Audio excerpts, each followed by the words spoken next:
Hi guys, welcome to the show. I'm Manny. Terrence. And here are the goods. After a month of being gone from this particular show. And there was no news in that whole month, by the way. Yeah, and here we're coming to you from 4K, because 3K don't like us. No, not at all. No 3K allowed here. Only 4K. Only 4K up in here. Alright, so we start with the box office. And you really thought that this was going to be the week that Black Panther was going to finally get knocked out. True. Of the first one. It's already had its run. It's already made $1 billion. Pretty much it's getting there, yeah. So what better title to do it than another Disney title, Wrinkle in Time? You know, based on the classic novels and pretty good fan base. Yeah. How about no? Number one, Black Panther remains with $40 million still. This is one of those, I mean, this has it kind of smells like when Wonder Woman came out, where like people felt like, hey, this was something that kind of changed culture and changed where we were in America. I mean, like, women finally got a superhero movie. We already had one with Blade, but we got another one. We had two, because sometimes they just give us one, we don't give us a second one. So we got a second one, and people are really trying to get out there and make everybody, be aware of it, support this movie, so that way we can get another one, we can get a third. But I think, now, I know you mentioned Blade, but you really think about it, Black Panther is like, the entire cast is predominantly African American. Yeah. So and Blade, it was just Blade. That's it. And his mom, Sanaa Lathan. That's it. Blade is mom. And, so it's predominantly a black cast, and, which is pretty much going really well as far as diversity goes. So I think that's the aspect of it is the diversity. That's what's making it so popular. Yeah, and then it's like one of my coworkers. He's trying to like schedule a whole bunch of things for like urban city kids who haven't seen it. He's like, hey, come see this.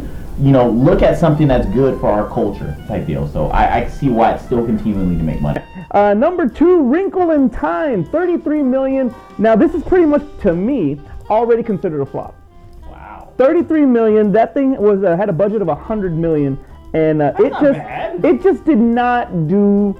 It didn't do Disney numbers. It didn't do Disney numbers. You really look at the special effects. You got Oprah. That 100 million was probably her like little. The 33, did I give you the 100 million? The $33 million that it made were all the people who subscribed to OWN. Yeah, pretty much. You get a ticket. You get a ticket. Everybody's getting a ticket. Anyway, yeah, maybe it might make this 100 million, but there's no way in hell that it's gonna double that. It's not gonna double that. No way. Maybe worldwide, but not domestically for sure. But it does have a good cast. It has Oprah Winfrey. It has Reese Witherspoon, Zach Galifianakis. It has Chris Pine in it. This film is too American to do really well internationally. But, true. I mean, they had thrown some more people of like different ethnicities. I mean, yeah, they have Oprah in there, but it's gonna do great now. It has Mindy Kaling, and she's Middle Eastern, isn't she? Alrighty then. Never mind. It'll do well in Saudi Arabia. Asians in there, and then they will go out and support your movie. Or be pretty in it, at least, right? Or except in Star Wars. Oh man, number 3, The Strangers, Part 2. Well, The Strangers Pray at Night. Yeah, so that was one of the things. When this movie came out, I was like, is this a remake or a sequel? Well, it's based on true events, like the first one. Is it the same events? It's the same events. It seemed like the same events. It's like, I feel like I've seen this movie already. But it's got Christina Hendricks, so you can't go wrong with that. That's good. I mean, she almost knocked herself out running, but it's all right. So that one grossed $10 million on a budget of 5. So, like all horror movies, you start low, you get high, so you're getting The Strangers 3 pretty much. Red Sparrow, a.k.a. Black Sparrow, Red Widow. Red Widow, there you go. Hashtag Red Widow. $8 million. This is, I believe, the third week, so $8 million on that. Jennifer Lawrence is, it's all right. I guess, her being naked is not selling tickets like Halle Berry is in Swordfish. The fappening already ruined that. Yes, pretty much. Yeah. So, if somehow that would have not happened, then we would all, this movie would have blown up just like Halle's, man. Swordfish movie? Yeah. Yeah, that's what. That movie. That's why I bought that. That movie. Yeah, that movie made way too much money. Now that I think about it, it made way too much money. We all went to go see Halle, and that was it. Number 5 ends with Game Night. Rounding out top 5. Game Night. It was really good. 5. I heard it was hilarious. I have not seen it. I have not but seen it either. Bateman's great, so. He was great. Hey, horrible bosses, man. He's hilarious. Man. He was good in Central Intelligence. He was obnoxious. No, he was not good in Central Intelligence. He was obnoxious in that movie. I liked him in Central Intelligence. All right, fine. Well, what's next? Well, next week we have Tomb Raider coming out, and you know what? Alicia Vikander, she looks the role, man. She looks like she is the part that, and I think she was taken to a whole other level that Angelina Jolie did, but I wish we could CGI some things. That's awful. Does it have the potential to beat Black Panther and knock it out of number one? I mean, Black Panther will be in a 6th week by then. Pretty much, yeah. No, Yeah. fifth week. 5th week. It'll be in the 5th, Fifth week, tail end of spring break. People are waiting for and they're marketing the hell out of this movie. People are waiting on this movie, so yes, of course it's gonna be. If it doesn't, I'm like, this is a bomb. If it doesn't, A lot of the TV spots, when you see it, it's it's like really reminiscent of the game, Yeah. And a lot of the all the set pieces, yeah, like, all the everything. action things, It's a lot like this. So hopefully, we'll see what happens. I just hope that the story makes sense because there is not a lot of dialogue in these trailers. No, there isn't. But I see some of the actors and like, even though Alicia Vikander's an Oscar winner, but you got some other actors that like hardly in anything, and I don't know. All right, so Black Panther's raking it up at the box office. Like he said, pretty much approaching $1 billion already. Possibly with this entire theatrical run, could possibly be the Avengers in its place in the box office. So you never know. It was coming up. I mean, lost my train of thought there. Yeah, it's going to $1 billion. It's coming up to $1 billion. So I mean, just being at $1 billion is a milestone. And there's not a lot of movies that actually make $1 billion, even within the MCU. Yeah. A lot of them don't make it. Like Captain America didn't make it.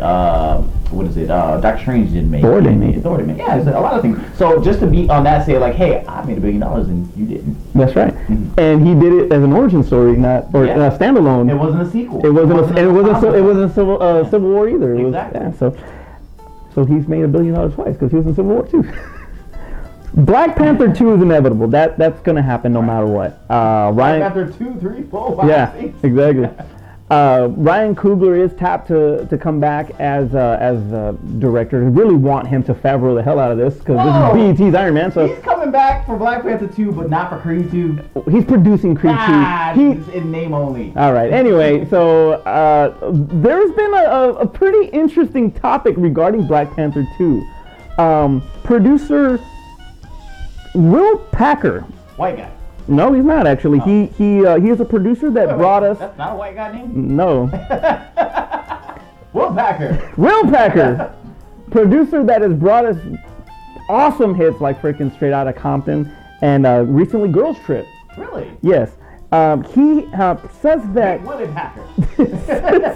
said that future sequels should involve only African American directors. No, I don't believe in that. Now you said, and you made a great point, how Wonder Woman, brought out, like the females, it brought out that group, and Patty Jenkins took Wonder Woman and made her pretty much a real big icon for the girls and a big, for them to look it up. Right. An idol. There you Exactly. go. Mm-hmm. Black Panther's doing the same, even more so now with African American. For African Americans, right?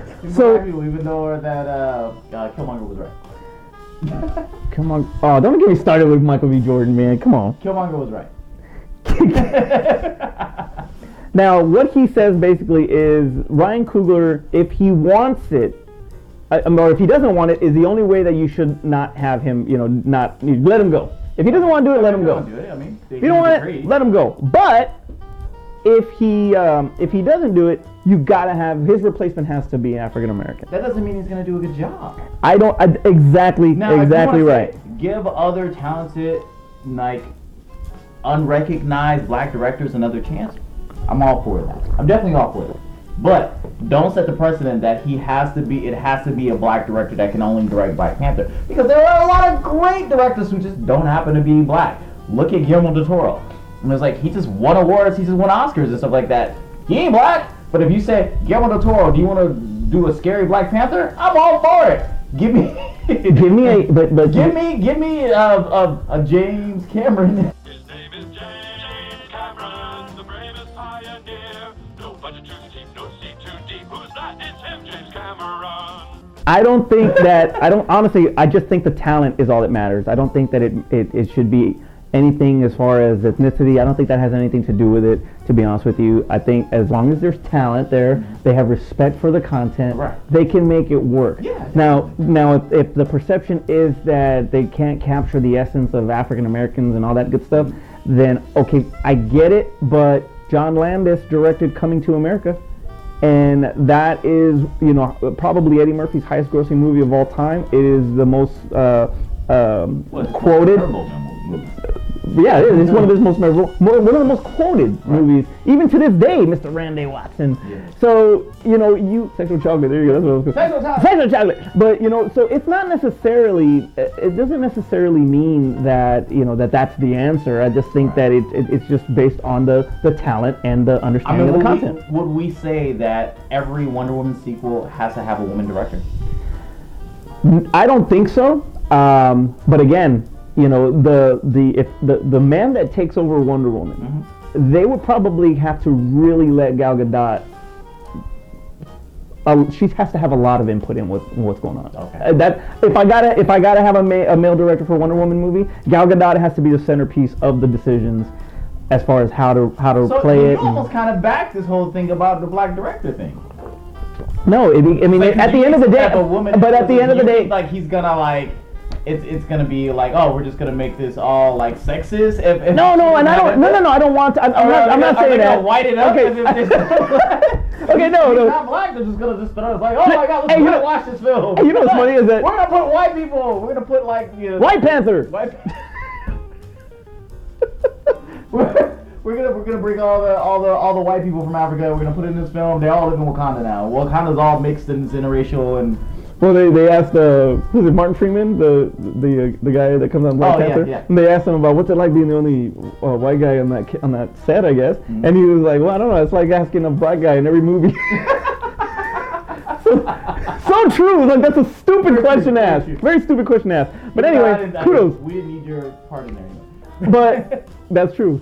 I know, right? Forget it. Anyway, we didn't do anything that. But I'm just talking about as far as just having some kind of input, because they're not going to know the character the way Patty Jenkins did. They're not going to know the character the way Gal Gadot did, because you're going to go into a franchise that Patty Jenkins started. She's going to part 2. So let's say she doesn't do part 3. Then that guy is pretty much an outsider to that franchise. So that's what I mean by that. That's every director. Right, but I'm just saying that's what I mean by that. Okay. That's all I'm saying. But it doesn't have to be a girl. If you say that, then you say like, okay, then Chadwick Boseman, if you don't get a black director, then you could say like, hey, then Chadwick Boseman has a lot of input on whatever happens. Well, there should be a lot of dialogue within that. What's going to happen regardless. It's one of those things where like they're going to have a lot of input regardless, because the franchise is based around them anyway. I think talent is talent. I think talent outweighs everything. You know, that's you don't hire somebody just because, hey, you know what, I don't have a black person on my team. I gotta have a black person. You're like, hey, you're hired. No, it has to be qualification. Affirmative action, exactly. Shooting it down.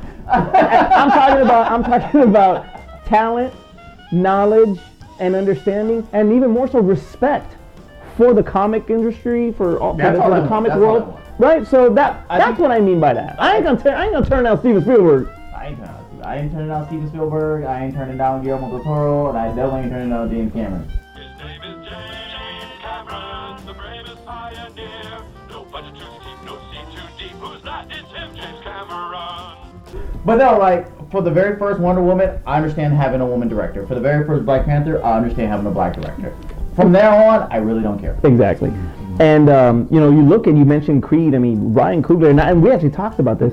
Ryan Coogler's stamp of the grittiness and the urban feel that he put to the Rocky franchise. I mean, that's what made Creed so special and so different. You know, because you got to see this side of a Philly and all that. So he's not going to be there for Creed 2. He's only executive producing. They're gonna white it up. Well, I guess because they brought Drago in. They brought Drago in. They brought his son in. They made it as white as possible. Bringing in the Russians. Dang you, Putin! All right, so Packer says this one time it hurts to be a white director. For Black Panther. For a Black Panther sequel, because there needs to be a black director. Alrighty. Hey, if you have a good idea and you're a white director, we'll Rachel Dolezal. You never saw it? Oh my God! We talk about pop culture. You didn't know this? The chick who was working for the NAACP, and she was pretending to be mixed, and she was just completely 100% white, and her parents outed her like. Wow. Oh, that's awesome. It was amazing. But so if you want to be a white director and you want to direct Black Panther, maybe get a tan. Maybe dread up your hair. Oh man. Okay, you're getting us in a whole. Leave your comments to Terrence down there at the bottom. Let us know. Actually, in truth, let us know what you think about whether or not a black director or a white director or just any director should be able to direct the future Black Panther sequels. You're a dork. All right, so sticking with the comics, there's actually been some news regarding Deadpool 2 and the early reactions. So far, they've been very negative, and the test scores have been low by the test audiences. It's crazy, especially knowing how much Ryan Reynolds takes his comedy, or especially like his ad-libbing and stuff so much seriously, that they went back in the original one, they redid a whole bunch of jokes because he wanted to make sure it was the funniest stuff. I assume that they did some stuff, wanted to see how it tests well with audiences, and they're going to go back and do reshoots and fix all the things that they felt people had problems with. Well, because in the first one, he said he ranted on. Yeah, he went too far. Yeah, and it was like, and they took all that stuff out. Yeah. So one of the things that they're talking about is that one, the story and the plotline makes no sense whatsoever. What's Deadpool? I'm just telling you. I mean, you look By the way, have you read a Deadpool comic book? Deadpool comic books don't make sense. You just have to live in that universe and say, okay, it's Deadpool. I get it.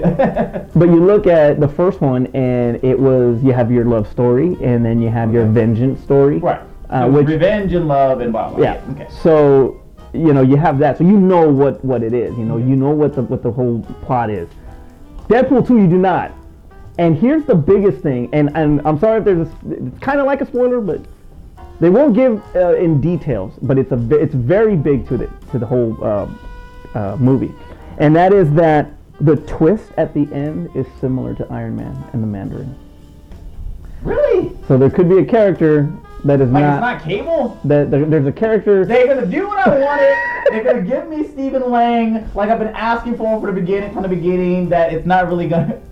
It's not gonna be that.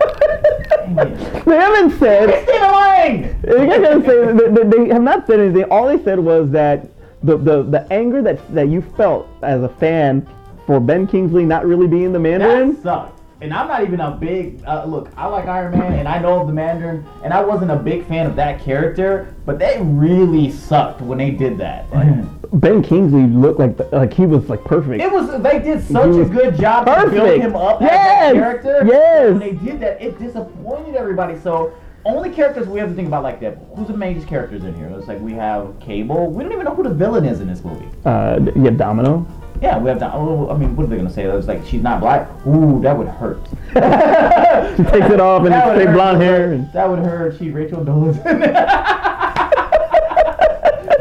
That would hurt. I mean, they've been showing like some X-Force characters in that shot coming off the plane where it looks like they had Prophet and Cannonball and all that. We don't really know what else outside of some scenes. We don't really know what this movie's about. I haven't even seen Colossus in there either. Yeah.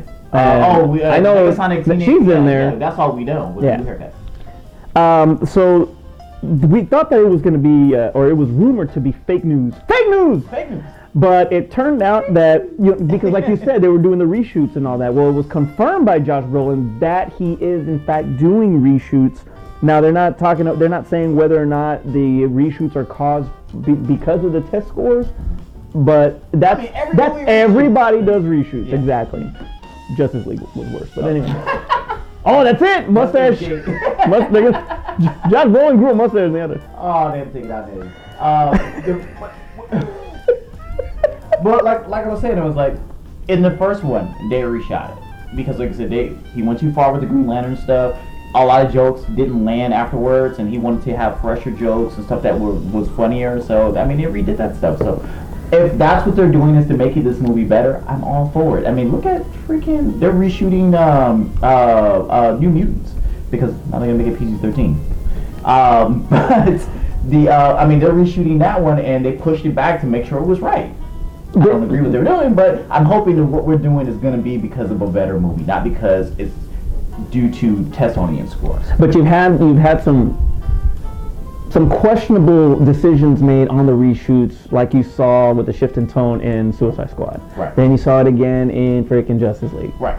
Man, notice how it's all DC. What? But and then Once again, this was Fox. and then you had okay, to get away from it, then you had Han Solo and the reshoots that had to go through. Once with again, all, this is Fox.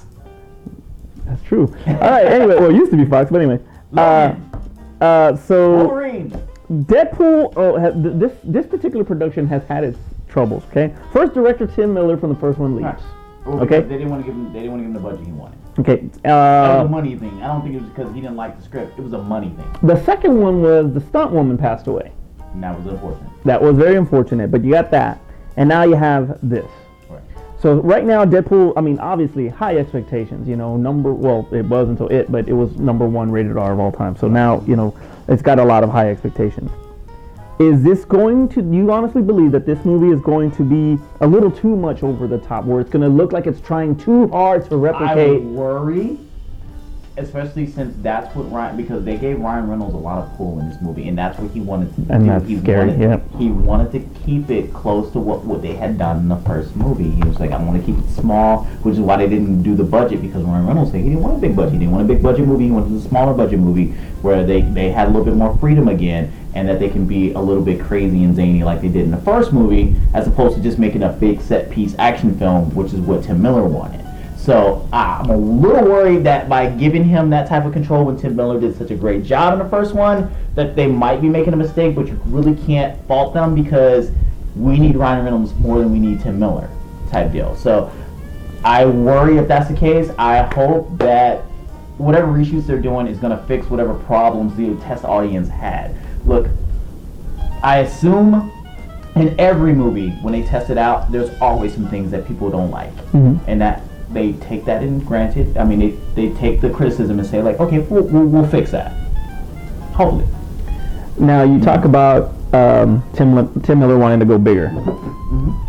If it's a sequel to already a really successful movie, isn't that the next level to take the character to go bigger and to get You Fast and Furious it. and to get Deadpool, Turn the Rock. Yeah, there you go. And you Sorry, Terry Crews.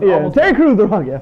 Terry Crews is almost around. The Marvel, the granite. So you have bigger set pieces, everything that he wants to do. Give him a bigger sandbox to play with. They don't want to do that. They want to stick to the same. But then on the downside of that is that you're getting the same shit. I already saw Deadpool. I don't see Deadpool again. I want to see Deadpool 2. If you're giving me the same thing, then it's almost like you're gonna freaking try too damn hard, like Ace Ventura: When Nature Calls. It tried so hard to be part 1. By the way, people don't want to see new stuff because they hated The Last Jedi. That's a damn good point. All right, so what do you New think? stuff. So what do you think this movie needs? Obviously, Tim Miller's gone. So what does this movie need for you to be like, yeah, you got it right? It needs to be good. All right. Well, what does it need to be good? It doesn't matter what it does. It's like if whatever. Like, okay, look. If you think about stuff like that, Logan. The old Logan story was not the old Logan story, but they kept saying it like this is gonna be the old Logan story, and it was nothing like the old Logan comic book story, but it was a good movie. Okay. Days of Future Past was nothing like Days of Future Past, but it was a good movie. So it doesn't matter. It's like if whatever you give me, just make it coherent, make it exciting, make it interesting, and make me walk out and saying like, I don't care all the past stuff that went into it. It's like you gave me a good movie. So give me a good movie. What if these reshoots have something to do with the Fox Disney merger? Everybody keeps talking about that. Like the New Mutants are being pushed back was because of the merger. Reshoots on Deadpool is because of the merger. Like he's getting too out there, and Disney doesn't want to be involved with that type of a character. I don't think it's that big of a deal. I think it's really Fox just wanting to make as much money as they can before this merger goes through, and they have to give it all to Disney anyway. Or they're planning it to where Deadpool 3 is in the MCU. They could do that. Or they're doing reshoots for post-credit scenes. I mean, by the time that Deadpool 3 rolls around, it will already be in more or less MCU. So possibly. Who knows? Since we're in the comic mood, which pretty much we always are, because that's all we talk about sometimes. The good comics. Superman Lives. Superman Lives was actually a Tim Burton vision of what his take on Superman was after the success of Batman Returns. You ever seen pictures of that? Yes, I have. There was actually a 2015 documentary of the death of Superman Lives, and it was actually pretty informative. And Kevin Smith actually played a part in trying to revise it as well. Right. All of this happened before Superman Returns came out in 2006, which people hated. Which people hated, but you don't hate that movie. By the way, so it's like people don't want anything different, and people don't want anything the same. They want that in between, that little gray area there. Gray area, right in between, just like I like it. So Nicolas Cage was actually cast as the Man of Steel, but it was eventually shelved because they realized it was Nicolas Cage. No, I'm just kidding. Well, you know what? Everything comes full circles because now he is again cast as Superman in the Teen Titans Go movie. Oh, the cartoon. He is now going to be Superman. It'll be funny. I think it's going to be great, and I think that it's the way Teen Titans plays their comedy. I think that'll be funny. Yeah, especially Cyborg. I mean, he's like one of the biggest, hilarious ones for me. But now you throw in Nicolas Cage into the mix. Now this movie is actually going to be theatrical. Who knows if he's going to do his little guest spots on the actual animated series? But he is going to be in this. He finally gets to play Superman. I think it's going to be hilarious. I think he's going to do amazing. I want him to be over the top. I want him to be Face Off Nicolas Cage. I want him to be Castor Troy Nicolas Cage. I want him to be so over the top of Superman. This is amazing. I can't wait to see this movie now. If you get the Vampire's Kiss Nicolas Cage and he steps away and doesn't do Ghost Rider, I'm all for it. Anyway, so that's gonna be out pretty soon. I just had to say that because I had to talk about it because that's a freaking awesome. It's finally he gets to be Superman. His son's name is Kal-El. Really? Yeah, he named his son Kal-El because he really wanted to be. He loves Superman. Wow. And Ghost Rider is another one of those two. He actually really does love Ghost Rider. He named Johnny Blaze? Or? Possibly. Or he blazed it up when he named him Kal-El. Don't be good. Oh man. All right. In our WTF news, now normally our WTF news they involve like body parts and odors. This one's actually a WTF that is all pop culture actually. So Minnesota is considered the land of 1,000 lakes. And Prince. And Kirby Puckett. And now one of them has a permanent visitor. There's a diver. His name is Curtis Lahr. He built a statue of horror icon Jason Voorhees, and he placed it 120 feet at the bottom of a lake in Crosby, Minnesota. Crystal Lake? Pretty much. This is Minnesota's version of Crystal Lake. So this thing was built in 2013 and it was actually placed there. Well, I guess people were down there diving and they found it. And there is videos on YouTube about this thing, and it has kept intact. Recent videos from 2014, 2017 have come up where they actually found this thing, and it is a straight up full casting of Jason Voorhees, and it's very reminiscent of the end scene of Friday the 13th. Part 6, Jason Lives. If you guys are horror fans, you'll know what I'm talking about. The chains wrapped around him, the boulder was thrown over, and it went to the bottom of the lake, and he sat there, and he just died, and he just sat there. So he did that one, okay. Yeah. So he did that one, and that is what divers find when they go down there. Now remember, this thing has been down, right? It's been down there for like 5 years now, right? So you get the algae, you got the way the water, the conditions of the water, and all that stuff. You know what's gonna happen in 20 years, right? All the conspiracy theories are going to come out and it was like, no, this is really Jason. It was like, this is the leftover of his body. It was like, in all the movies, they were documentary. It was like, was based on real life. It was based on true events, like Strangers. It was based on true events. Yeah, the same event, but and it's like you can go and see the remains of his body when the counselors actually killed him and threw him in the lake. Yeah, and then they're going to get some girl with telekinesis and they're going to bring him back to life and he's going to freaking shock and he's going to... He's going to New York too. It's like the story gets better and better. With the best saying ever was, don't let the truth get in the way of a good story or in the way of a good lie or something like that. Sure.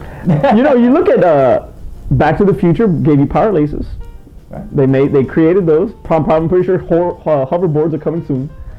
The DeLoreans, obviously it was the DeLoreans, but now they want to model it. They want to make models that look like the freaking DeLorean from Back to the Future. You'll see in Ready Player One. And no, I'm just kidding. And so yeah, man.